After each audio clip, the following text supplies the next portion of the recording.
In this episode of Data Framed, a DataCamp podcast, I'll be speaking with Robert Chang, data scientist at Airbnb and previously at Twitter. We'll be chatting about the different types of roles data science can play in digital businesses such as Airbnb and Twitter, how companies at different stages of development actually require divergent types of data science to be done, along with the different models for how data scientists are placed within companies, from the centralized model to the embedded to the hybrid. Can you guess which is Robert's favorite? This is a hands-on, practical look at how data science works at Airbnb and digital businesses in general. I'm Hugo Bown-Anderson, a data scientist at DataCamp, and this is Data Framed. Welcome to Data Framed, a weekly DataCamp podcast exploring what data science looks like on the ground for working data scientists and what problems it can solve. I'm your host, Hugo Bown-Anderson. You can follow me on Twitter at Hugo Bown and DataCamp at DataCamp. You can find all our episodes and show notes at datacamp.com/community/podcast. Robert, welcome to Data Framed. Thank you for having me. I'm super excited to be here. I'm super excited to have you on the show to discuss all types of things about data science, but in particular, data science in tech and data science at Airbnb, where you are now, and Twitter, where you worked previously. But before we get there, I'd like to discuss you. Okay. What are you known for in the data science world? That's a good question. So I think for me, I'm just like every other data scientist, but I guess when I was at Twitter, I wrote a blog post on Medium called "Doing Data Science at Twitter," and that was a reflection of my experience working as a data scientist at Twitter for 2 years. And I just thought that I learned a ton about data science, and I was really grateful for learning all these stuff, and I wanted to kind of share it. Originally, I actually wrote it as a reflection for myself, and so I didn't really want to share it. But then in the end of the day, I thought that a lot of the stuff there could be very relevant for other people, so I shared it. And very serendipitously, it got picked up by Pete Skomaruk, which was a former data scientist at LinkedIn. And he's kind of an influencer on Twitter. And so he shared my blog post, and it got shared by 2 other people. And then, somehow the post got, viral, and that kind of got my, blogging career going. And since then, I've written a few other posts, all related to data science. So I don't know. I don't think I'm famous, but I mean, many people have told me and that they found my blog posts helpful. Well, I've definitely found your blog post very helpful. I mean, more recently, you've written one 2 years on, reflecting on your time at Airbnb also, which we'll get to. But I do think your blog posts have opened the eyes of a lot of people working in data science or working as data analysts or working as data engineers, or even people from other disciplines into the daily ins and outs of what it means to be a modern data scientist. And that's one of the really exciting things about having you on this show. Great. Yeah, I agree. It's really important. When I started writing the blog post, I didn't really have anything. I didn't have any specific goals in mind. But then over time, I realized just how useful it was. I thought I was just stating the obvious. But then, a lot of people gave me the feedback that they found the blog post very helpful because it helped them to demystify what data science is really about. In an environment where, everyone talks about like modeling, machine learning, deep learning, it's really hard to understand what data science really is. And what it really is, especially in tech, which is our current, the subject of our discussion today. And so I think really just sharing that information with people is a very useful thing for the community. Yeah. So before we get into a detailed discussion about data science in tech, I'd like to know a bit about how you actually got into data science initially. Sure, yeah. So when I was in school, data science was not really a thing. It was not really a profession. I studied operations research as an undergrad, and then later I studied statistics in grad school. And generally and broadly speaking, I have always been very interested in statistics, computation, and also data visualization. I was very deliberate. Even I guess early on, I was kind of very deliberate about how I want to build my skill sets. And so I actually very much enjoy planning all my courses and curriculum. And so I started taking a lot of classes in those three areas. And then one summer, I came across a blog post by Nathan Yao, who is the author for a very great blog called Flowing Data. And in that blog post, he mentioned about, I think he cited this like Harvard Business Review article on, data scientist, the sexiest job of the 21st century or something like that. Something really like eye catching and even like clickbaiting.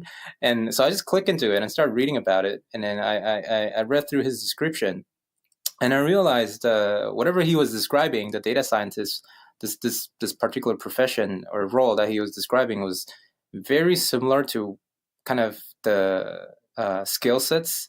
It involves the skill sets that I have been building. And so I thought that, maybe there are interesting industry opportunities that would allow me to continue to work on that domain after school. And so that's kind of how I got started. And so these three specific disciplines or skill sets were statistics, computation, and visualization. Mm-hmm. That's correct. And what type of research were you thinking about, or what type of data sets were you looking at or visualizing or doing computation on? What interested you at that point? At that point, I think it was, to be honest, I don't think it was anything specific. There are many areas that I was interested in doing, but I was quite interested in understanding using open data to investigate some of the more social issues. And so I didn't do much public work when I was in school, but I was very interested in like basically taking these like governmental data that is like buried in the bureaucracy and just kind of dig them out and then just trying to visualize these basic statistics in a way that paints a picture about how our society work. And it really, yeah, so that I would say that's probably the area that I'm most interested when I was in school. I mean, that's probably one of the reasons why I later joined a social network company, just because there's so many data that's being generated by people, and it really gives you a glimpse of into like kind of how people share information, how they use information.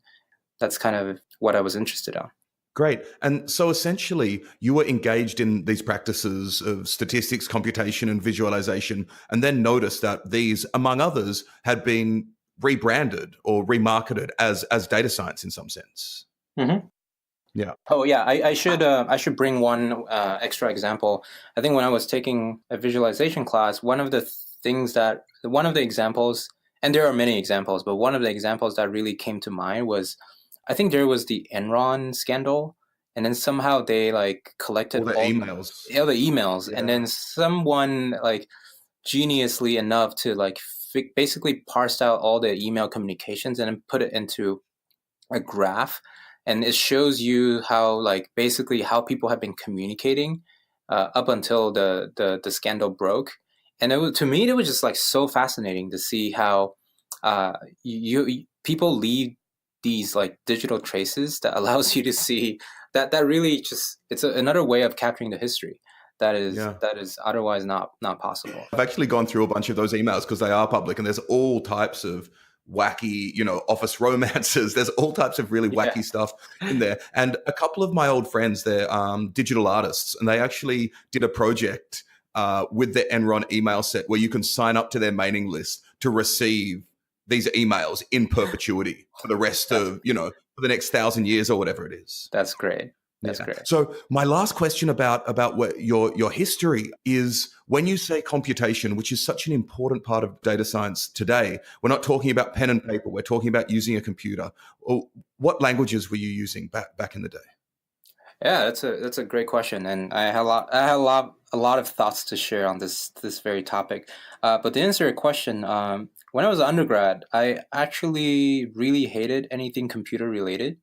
When I was undergrad, I did pure math. So I did a lot of proofs. So I use a lot of pen and pencils. And I try to avoid as much as I can on doing anything computation related.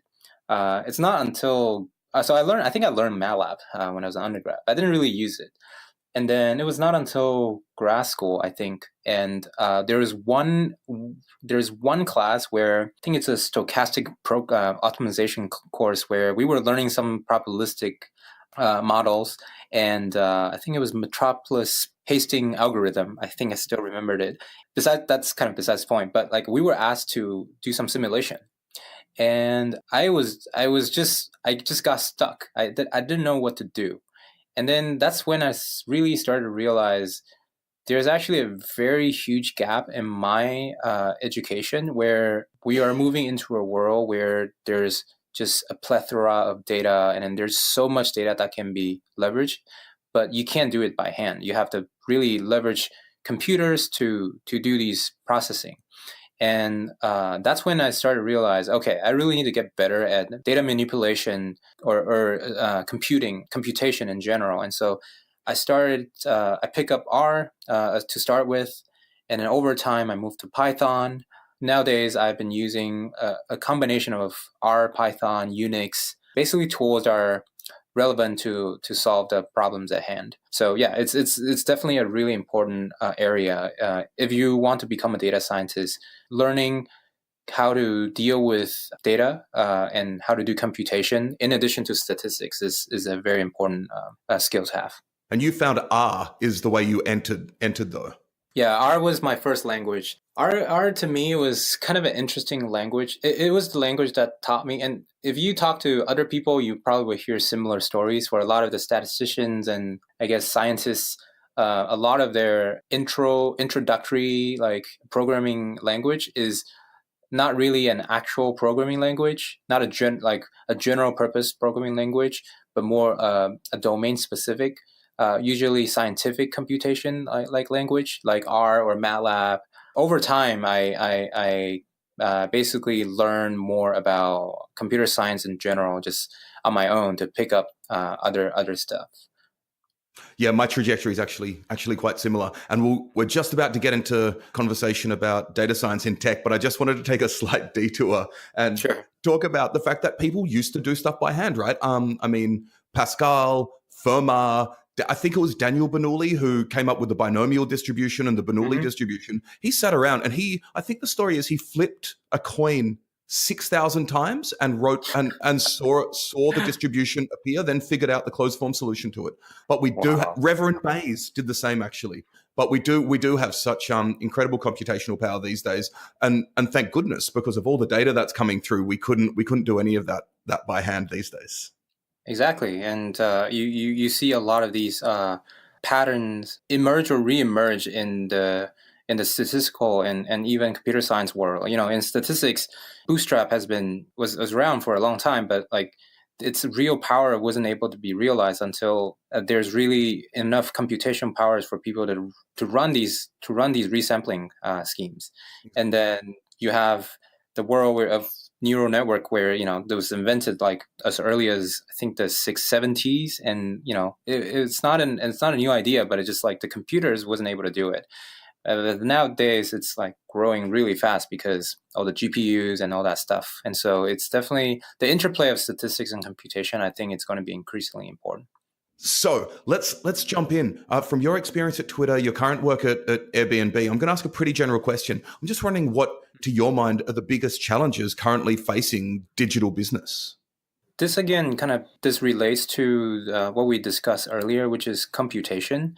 Specifically, I think as a startup, any business, digital businesses, like if you want to eventually scale, you have to start from somewhere.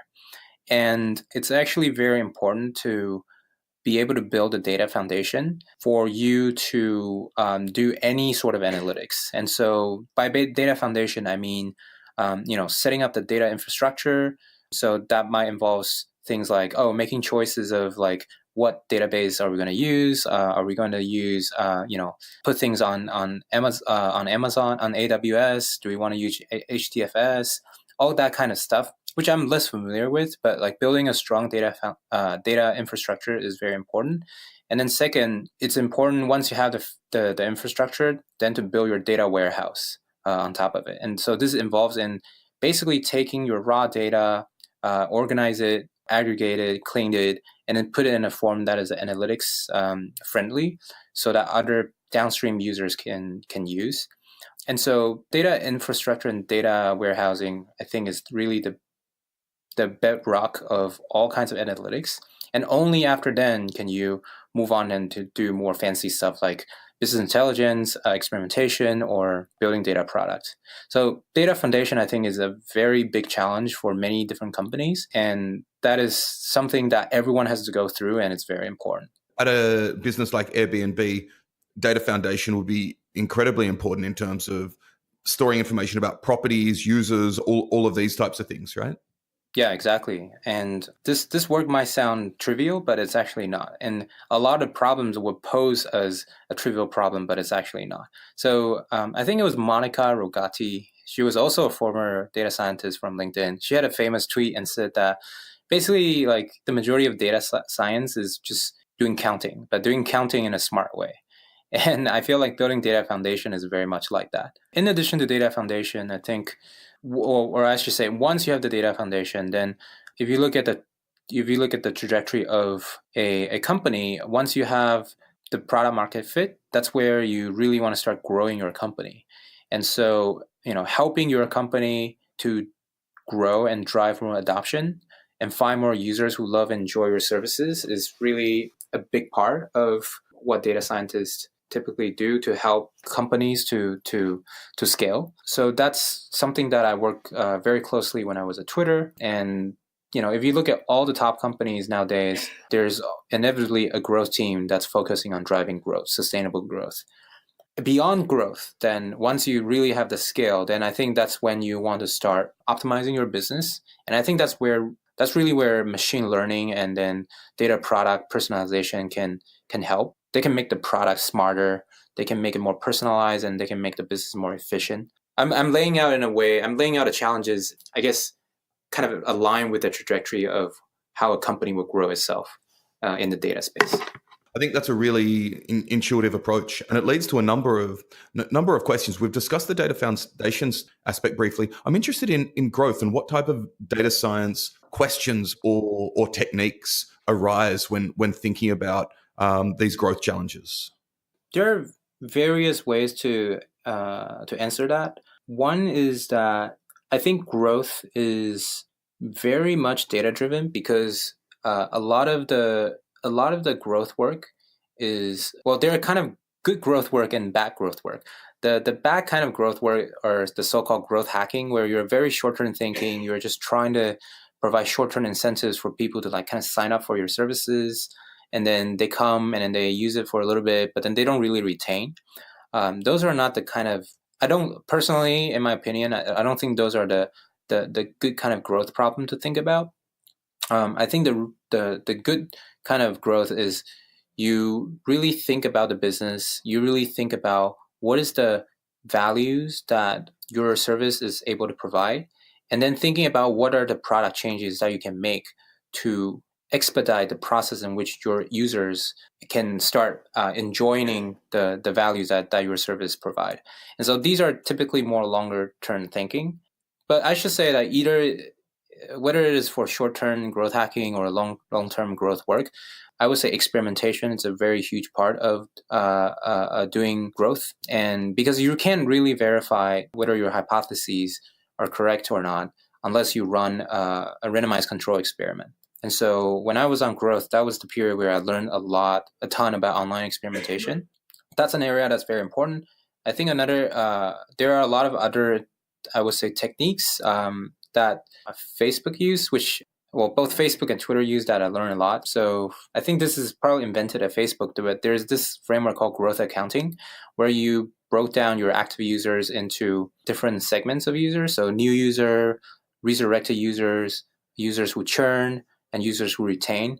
And then if you kind of break down your business if you break down your active users by these segments, you can observe over time, are you actually increasing the share of new users? Or do you have a leaky problem where your share of churn users are increasing? And that's a very informative view telling you what is the composition of the users who are using your services. So could you give me an example of an experiment that you did at Twitter that you found interesting or exciting? That's a great question. I've ran so many experiments at Twitter. I can talk about the first project that I was involved when I first joined Twitter. It was a project that is less growth related, to be honest. So let me describe what it is. So basically, it was a project where as a social network, people get notifications and emails as they interact with our platform, and we had a hypothesis that a lot of our users are receiving all kinds of notifications, and they're getting fatigued by these messages, and some of them are more useful than the other. And so one of the things that we were trying to run is there a way in which we can identify a subset of email or push notifications which user don't really need to get, and because they have low value. But we have a hypothesis that if we are able to identify the combination of that email and user set, then we can remove those emails from them. That will, one, help them to have a cleaner inbox, and two, it will still not hurt our bottom line. Like, people will still find value, they will still come back. And so there are some data science work going into it and figuring out what is the right combination. And then we ran an A/B test where we have a control group where users will continue to receive whatever notifications that we have in the system. And then we have a treatment group where we hold back certain emails from the users so that we respect the user's inbox. And then the end result for us is to compare the result of the engagement metrics between the control group and the treatment group, and to see if we are able to maintain the same level of engagements for users who did not receive those notifications. And luckily, it turns out that we kind of did the analytics right, so that we realized basically the users who are most active, they're receiving. For example, if I get a direct message or a tweet from you, it's very likely that I will get the same notifications on my push notification as well as my email inbox. So they're in some sense kind of redundant. And so if we can just basically remove one or the other, then that will make their inbox less cluttered, but then at the same time, they'll still get the message from other channels. So that's kind of one example where it wasn't really used to drive growth, but it was using A/B tests to respect our users' space and inboxes. That's a wonderful example, and it's a great experiment. But one of the reasons I think it's so wonderful is because it's something we can all relate to, right? With the world of having push notifications come in. I mean, while I'm recording this podcast with you, I've got my phone on airplane mode for the obvious reason. Up next, we have a segment called Data Science Best Practices with Justin Boyce. Justin's a lecturer at Caltech, where he teaches lots of courses for biologists and bioengineers and helps them to work with their data. Hey, Justin. Great to be with you, Hugo. I understand you want to talk to us today about how you share data. Yeah, I want to make a simple but important point. If you want to share a data set, make an informative plot that displays as much of your data as possible. I totally agree with that, Justin, but that can't be the whole story. You're right. It often is not the whole story, and there can be lots of statistical modeling and inference to be done. But the seemingly obvious notion that you should generate a plot that displays as much of your data as you can is often overlooked. All too often, I see research papers, figures in news articles, and when I was working in industry, internal memos that do not do this. Really? What do they do instead? Well, most commonly, people will report a summary statistic, like the mean or median, and sometimes a confidence interval. This is often done in text, not with graphical plots. And sometimes the confidence interval is not even properly described. There are often implicit assumptions of normality of the data and symmetric confidence intervals, that sort of thing. What's wrong with that? Well, there's nothing wrong with reporting summary statistics, provided you clearly define the statistical model and assumptions under which they were calculated. But when you don't plot the data, you can end up over-distilling the data to just a few numbers. An effective graphic tells so much more of the story. In a graphic, you can explicitly see what the measurements are, and importantly, how they might be distributed. Can you give me an example of a good display of data? Sure. One of my favorites was used to show how dominant Steph Curry's 2015-2016 basketball season was in terms of three-point shooting. This graphic was made by the Upshot for the New York Times. We'll link to it in the show notes, or you can find it by Googling Steph Curry Upshot. Anyway, the people at the Upshot collated all of the NBA players who were in the top 20 in three-point attempts in each season since 1980. They could have computed the mean number of made threes over all players and the standard deviation, and then said that Curry's season was 3 or 4 standard deviations above the mean. That distills it down, but does not really show the whole story. Rather, the folks at the Upshot plotted the cumulative number of threes made for all of these players during the respective seasons. This graphic is so much richer. It shows how the number of threes made by league leaders has been steadily increasing over time. And it effectively shows how completely anomalous Curry's season was. Yeah, that's a great graphic, but it takes up so much more space than reporting a summary statistic. Well, that is true. But your data are important. Show them some respect and give them space in your reports. I also think space constraints, at least for graphics versus text, are irrelevant. Reports, research papers, even news articles are distributed digitally these days. Space is essentially free. Beyond that, if you want to make a point with your data, it is worth it to make a plot. If you don't have the space for that, you might ask yourself how important the inquiry for which you acquired the data actually is. So then, as a rule, plot your data. Yes, it's a simple but effective rule. Give your data the space they deserve. This has been a lot of fun, Justin. Let's chat again soon. You bet. I talked today about the importance of just plotting your data. In future segments, I hope to give some examples of effective plotting techniques, such as B-swarm plots and empirical cumulative distribution functions. I'll see you then. I'm looking forward to it.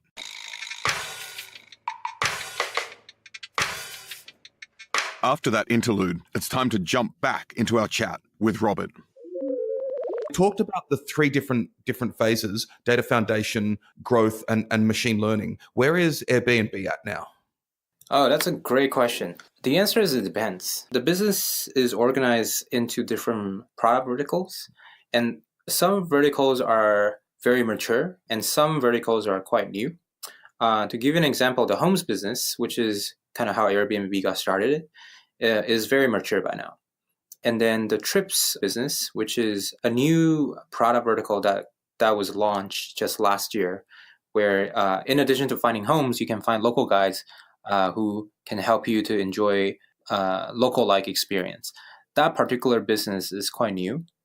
And so depending on the phase of the product, depending on where it is, the focus on data foundation growth versus machine learning might be different. So on homes, the data foundation has been built and is still being built, but the data foundation for by and large is there. And we're continue growing the business. And there's a lot of machine learning and personalization data products that's being worked on for the homes business. Versus if you look at trips, really because it's a new product, a very big focus is to focus on growth. So it really depends on which product vertical we're talking about. One thing that changed in your professional life when you moved from Twitter to Airbnb was a far stronger focus on machine learning, right? Mm-hmm, that's correct. And what type of machine learning are you doing or involved in at Airbnb? To give you a bit more context, when I was at Twitter, I was very much involved in product analytics, experimentation, statistical inference. And so when I transitioned to Airbnb, I made a pretty conscious decision to learn about other areas of data science. And I want to do more machine learning. And I want to do more sort of data, basically modeling, statistical modeling. And so I was very lucky in the past, I would say 2 years at Airbnb. I was able to involve in some media modeling project. And the one that I have been working on recently, early this year, is a project where we try to model the lifetime value of a listing when they first get booked on Airbnb. And what's lifetime value? Yeah, so lifetime value, you can think of it as, if you have a listing and you put it on Airbnb, you will hopefully start getting bookings. And then over time, you will accumulate. Each time you host someone, you will get paid. And if you accumulate these payouts, then over time, these are the total sum of money that you're able to earn by participating on this marketplace. And so if we look far ahead enough, we will be able to calculate your lifetime value of your listing on Airbnb. And so that's what LTV, lifetime value, stands for. As of why it's important, for us, it's very important because in addition to having very strong organic growth, we're also trying to grow our business in other ways. And sometimes growing our business, which involves costs. And so what we want to do is to be able to optimize our growth acquisition channels, supply acquisition channels. And what we want to be able to do is to calculate for each channel, what is the return on investment? So if we put in $1 to acquire listings from channel A versus channel B, how much money will we get back in return? In theory, we can just wait for a year or wait for a long period of time, and then we will get to really observe how much money each listing is able to make, and then we can calculate a return on investment. But from a business standpoint, in practice, we want to be able to make that decision of optimizing across different channels as early as possible because we want to be forward-looking. And so this is where the predictive model for predicting the listing lifetime value can be very, very handy. So by taking into account a bunch of signals like the location of the listing, their availability, what kind of amenities they have, what are their historical performance and all that stuff, then we can start to build a historical data set and then use that training data set to train a model and then to predict for future listings that are on board with similar characteristics, what are the likely returns for them. And then when we have those predictions, then we can start making these important decisions of optimization across channels a lot easier than just waiting for it for a year. That's a really good example of having a machine learning algorithm or challenge or task feeding right back into business development, right? Mm-hmm. That's correct. And so that kind of leads me into my next question is, data science, especially for a company such as Airbnb, where there is so much data science can have such an influence on any decision anybody within the company makes. So I'm just wondering how data science is integrated into the business as a whole. Yeah, that's also a great question. In tech, in Silicon Valley, typically companies organize data science team in different ways. And as far as I can tell, there are generally 3 models. And this might not be the only 3, but these are the 3 broad categories or approach that I've seen how people organize data science teams or how they integrate into the business. The first one is called the centralized model, where you have a team of data scientists basically sitting together, working very closely, trying to solve very challenging problems. And then once they kind of solve it, then they will kind of push it, try to sell it to the rest of the organization to adopt them. And so it's a very centralized approach where people are really taking, the data scientists are taking command and driving the roadmaps on how they will provide value for the organization. That's one extreme. The other extreme is what we call the embedded model. And embedded in the sense that you have a distributed data science team where data scientists are embedded with the product team. So just like a full stack product team, you will have perhaps a designer and a team of engineers, engineering managers. You will also staff a data scientist on the team. And the data scientist on the team, on that particular product team, is very much responsible for all the data related work for that product. So it could be doing opportunity sizing, it could be doing product analytics, understanding how the users use the product, it could be designing experiments, so to help and iterate a product. It could be building machine learning models for the product. It could be a wide variety of things. And so these are people who are very, very much embedded into the product and they know very well the domain of the product, but not necessarily on other parts of the product verticals. One extreme is fully centralized model. The other extreme is fully embedded model. And it has its pros and cons. And we can talk about it a little bit more, but the last model is kind of the hybrid of the two, where you have data scientists continue to be embedded with product team, but then you still have this functional team where data scientists do not report to like a product manager or engineering manager, but they report into a data science manager. And so that way you have data scientists all contributing to specific product areas, and they're really the product owner and experts on these specific product areas. But at the same time, they're able to enjoy the right level of guidance and career growth from their immediate functional manager. And that's called a hybrid model. The hybrid model. So the answer to my next question may be business specific, but in your experience, which is the most successful, both on a business side, but also for professional development for data scientists? Speaking from the experience of someone who have experienced all three, I actually think the hybrid model is the best. The issue with centralized model is that a lot of time you, as a centralized organization, you have to, despite doing very good work, you really have to push your work to other people. By people here, I usually mean like the product teams. But you can imagine it being very challenging because a lot of time, especially in technology companies, they went through either sprint planning or cycle planning, where they are always constantly developing on what to build. And that's a very rigorous process, and it requires a lot of attention and a lot of planning. So if you're not part of the team and you're trying to push your insight or even ideas or agendas for the other teams to adopt, unless you have that right level of organizational relationship, it's really hard for your vision to be realized within the product. And so I find that generally very challenging if you're on a centralized team. On the other hand, if you're in a company with an embedded model, I think that's the best way for your data scientists to provide immediate impact. But then I think the downside of that is there could be times where data scientists actually do not report to a data science manager.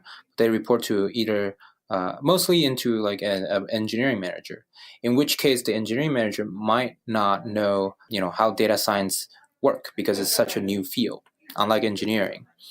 And so to me, that end of the spectrum, the embedded model like really maximizes the utility of the data scientists, but then sometimes at the expense of their career growth.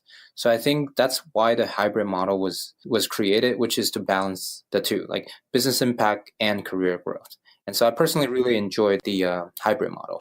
It also, as you say, balances the trade-off between having a manager who can speak the language of data science with you, but also feeling like you have ownership over the decisions that are being made with respect to the work that you do. Exactly. I think that's quite accurate. We all know that digital businesses are amassing lots and lots of data these days. And for the past several years, there's been this buzz term, big data, but flying around. Mm-hmm. I was just wondering what your take on big data is and what role it plays for digital businesses. Yeah, big data is really a buzzword, just like, I guess, data science and deep learning and all these terms. And so it's really hard to understand, sometimes characterize what big data really means. In my opinion, I think, I'm sure a lot of people might disagree with me, but from the perspective of a data scientist or a statistician or a scientist, I think for us, big data really means that when you run into problems where either doing analysis or building a model, the data that goes into your work doesn't fit on your laptop. I feel like that's generally a pretty good test to judge whether you're dealing with big data or not. Or to put it another way, there are actually many, many business problems which can be solved without using big data. And this might be a digression, but if you consider a lot of the Silicon Valley top companies nowadays, people would build their internal R packages or Python packages where a lot of the work goes into making the R and the Python environment connect to the internal data warehouse so that you can just query data from the warehouse, pull it down to your local machine, and then do your analytics or analysis. And I would say a lot of the actual data science work actually can be done on your laptop. So I think big data is not the solution to all the problems that people encounter when dealing with data science. That said, I do think that there are many different problems really requires big data. In other words, really require you going above and beyond building your model on your laptop. And so, just again, taking my the example that I mentioned earlier on building listing level lifetime value model. We have so many listings on the platform, and we're trying to make predictions for all these listings, trying to make predictions by taking into account a bunch of signals that we have. This is the scale of the problem is really, really big, and it's not something that you can just easily crank or some model that you can easily train just in your local machine. And so that's really where you get to the big data territory, where you need to start really think at scale. What is the best way for you to build this thing in addition to beyond your laptop? And this is where like having a really strong data foundation team or a very strong machine learning infrastructure team can be really helpful, because those are the people who can really help us to operationalize these big models. Exactly. And something you've spoken to there, which I really like, is the fact that these types of businesses have developed infrastructures which allow you on your end to act like you're working with smaller data. And a lot of the work with the big data is done on the infrastructure side.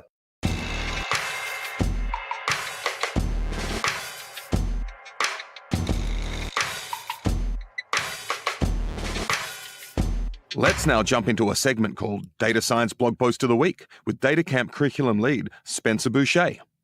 What post did you enjoy checking out this week, Spencer? This week I wanted to talk about a great blog post that hits on the relationship between data science and academia. I'll bet that a big chunk of the listenership on DataFramed either are or have been involved in academic research, just because academia has played a crucial role in the development of data science from its earliest days. But the best way for data science and academia to work together hasn't always been super clear. So Jake Vanderplas has summed up some of these issues really well in his blog post, The Big Brain Drain: Why Science is in Trouble. Even though he wrote it way back in 2013, it's definitely still relevant today. So we'll definitely link to this post in the show notes. But what are the major issues that Jake identifies, Spencer? So Jake correctly points out that as science becomes more and more data-driven every year, the ability to effectively process data is superseding other more traditional research skill sets. More and more, scientists must be broadly trained experts in statistics, computing, algorithms, and software. Sometimes it can begin to feel like domain knowledge is merely an afterthought, actually. Despite this shift, academia has actually been pretty slow to adopt incentives that encourage developing the data science aspect of academic research. And why is that bad? Well, it's bad because an academic culture that only rewards publications runs the risk of losing out on new, potentially game-changing tools like NumPy, SciPy, and scikit-learn.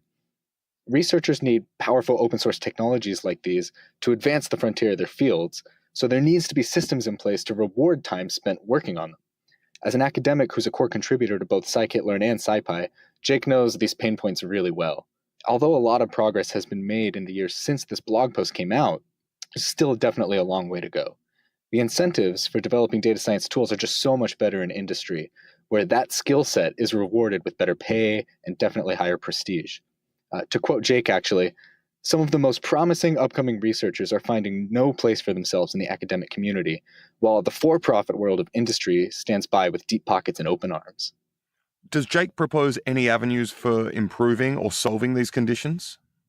Yeah, Jake's got several ideas in the post about how to prevent unnecessary brain drain of academics to Silicon Valley.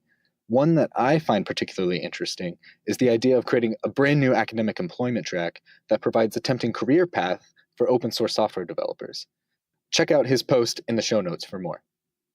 Thanks for sharing this post with us, Spencer. If you dug that, listeners, make sure to check out next week's episode, which is a conversation with Jake Vanderplas himself. Jake's a data scientist, astronomer, renowned Pythonista, and open source beast. Jake and I will be chatting about data science, astronomy, the open source development world, and an array of other data-related ideas. Thanks once again, Spencer. Yep, you got it, dude.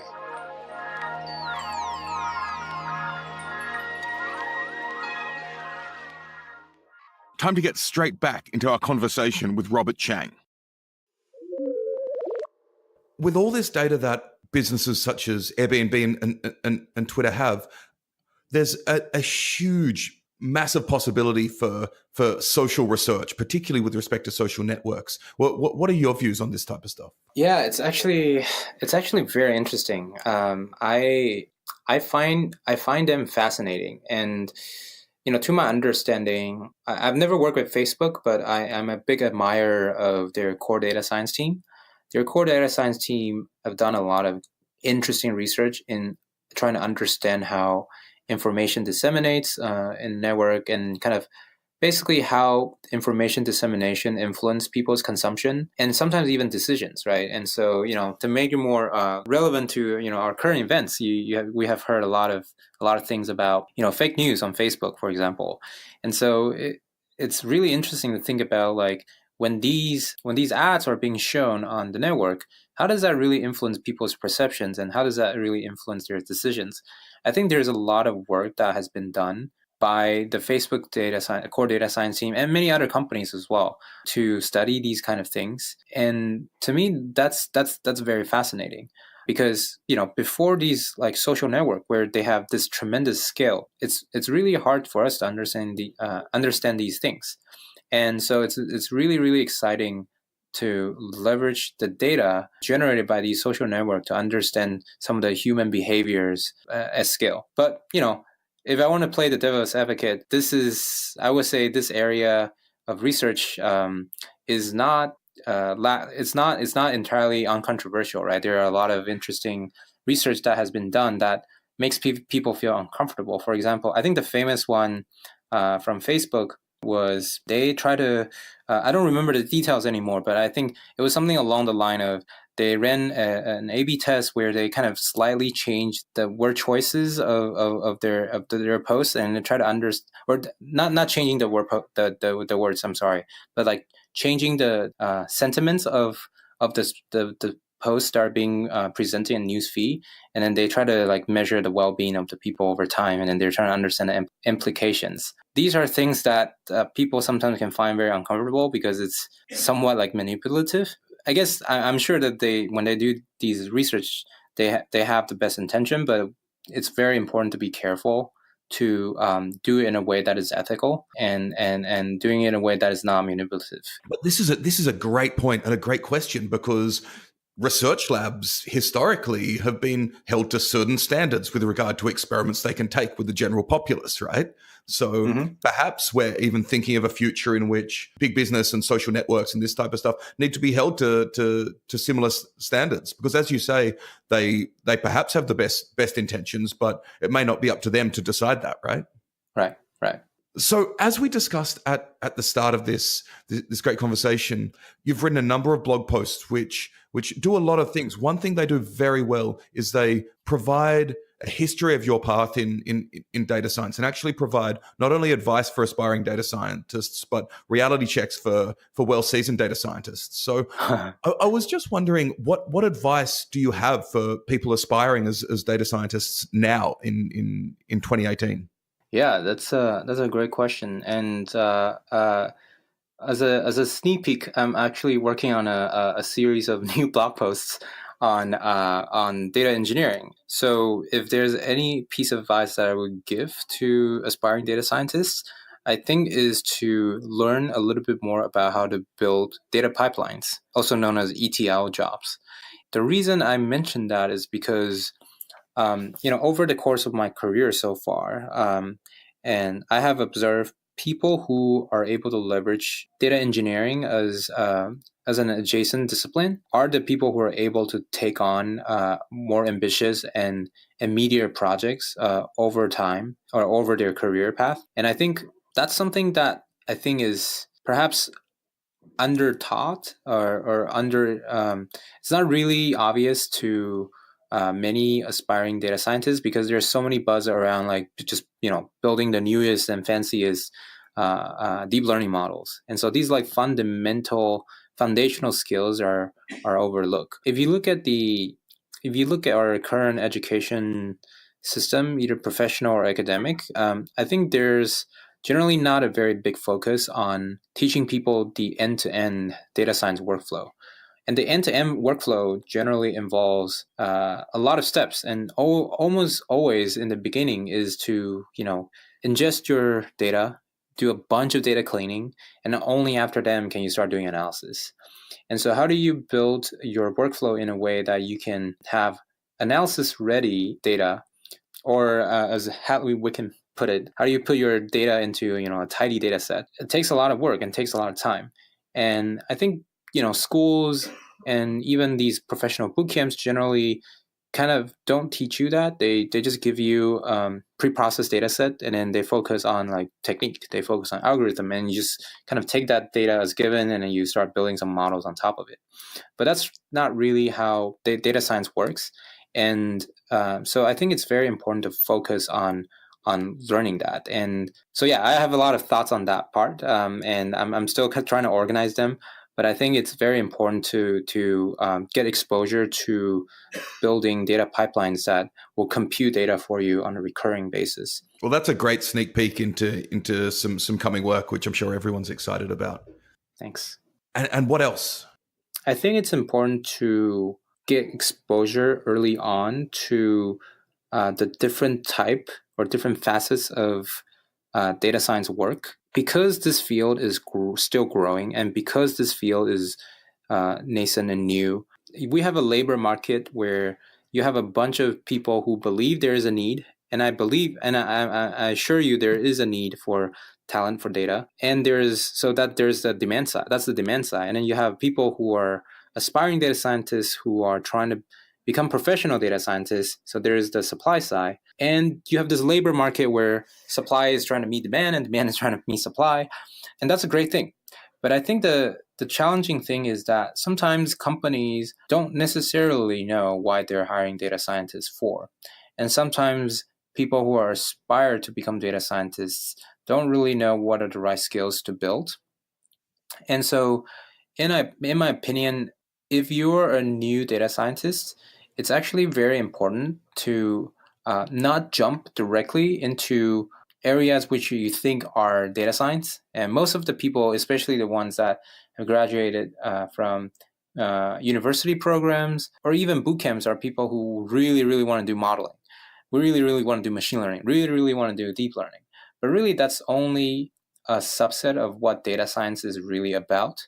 And so my recommendation is, instead of just jumping in or concluding that modeling, machine learning, deep learning is the only path for you to become a great data scientist, I think it's good to be a little bit more patient, sit back and observe what are the steps involved in building and working on an end-to-end data science project.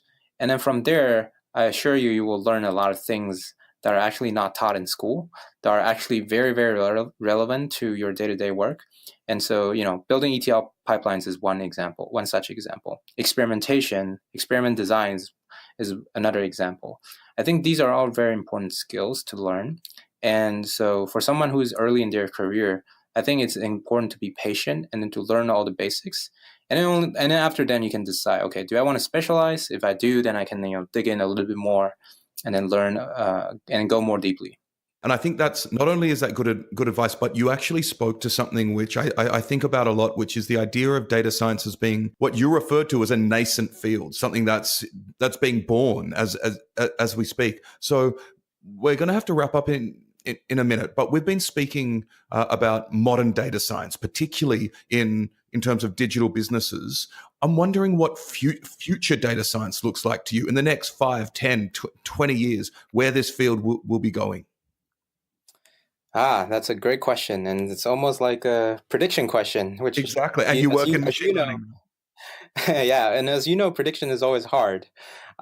So it's hard to say. In my opinion, though, if I were to make one prediction, I think is that tooling around data science is evolving very, very fast.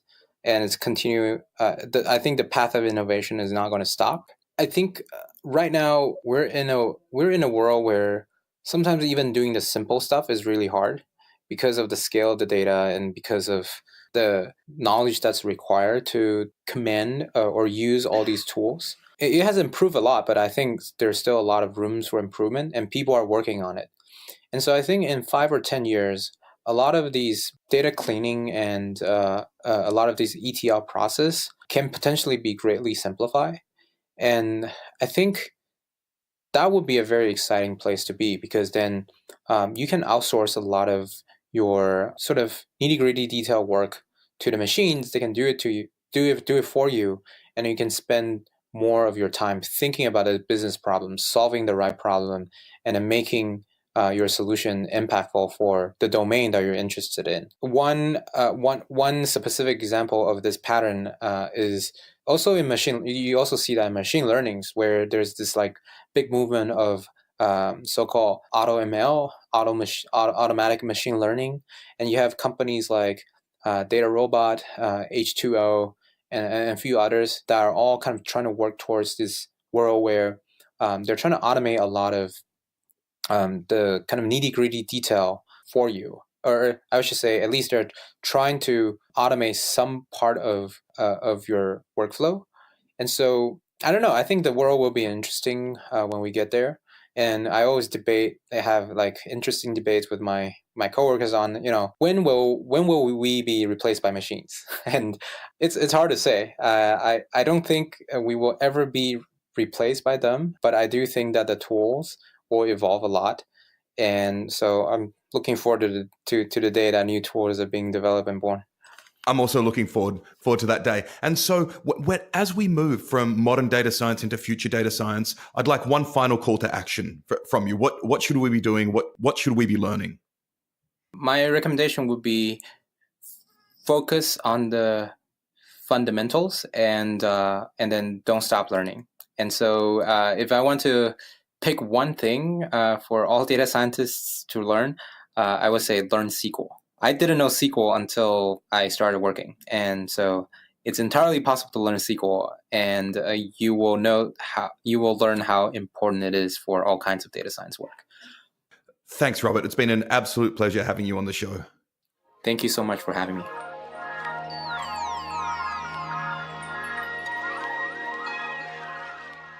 Thanks for joining our conversation with Robert Chang about the role of data science in business at Airbnb and in tech companies at large. Robert told us about the different types of data science work required at multiple stages of company development, from laying the data foundation to data science for growth to then machine learning for making the product or products smarter. We saw that at Airbnb right now, there are even several products at different stages of development. We took a dive into concrete examples of data science Robert does, such as estimating the lifetime value of properties on Airbnb. And Robert also broke down for us the different models of how data scientists are placed within companies. Robert made a strong case for the hybrid model being his favorite. Make sure to check out our next episode, a conversation with Jake Vanderplas, a data scientist, astronomer, open source beast, and renowned Pythonista, who'll join me to chat about data science, astronomy, the open source development world, and the importance of interdisciplinary conversations to data science. I'm your host, Hugo Bown Anderson. You can follow me on Twitter at Hugo Bown and Datacamp at Datacamp. You can find all our episodes and show notes at datacamp.com/community/podcast.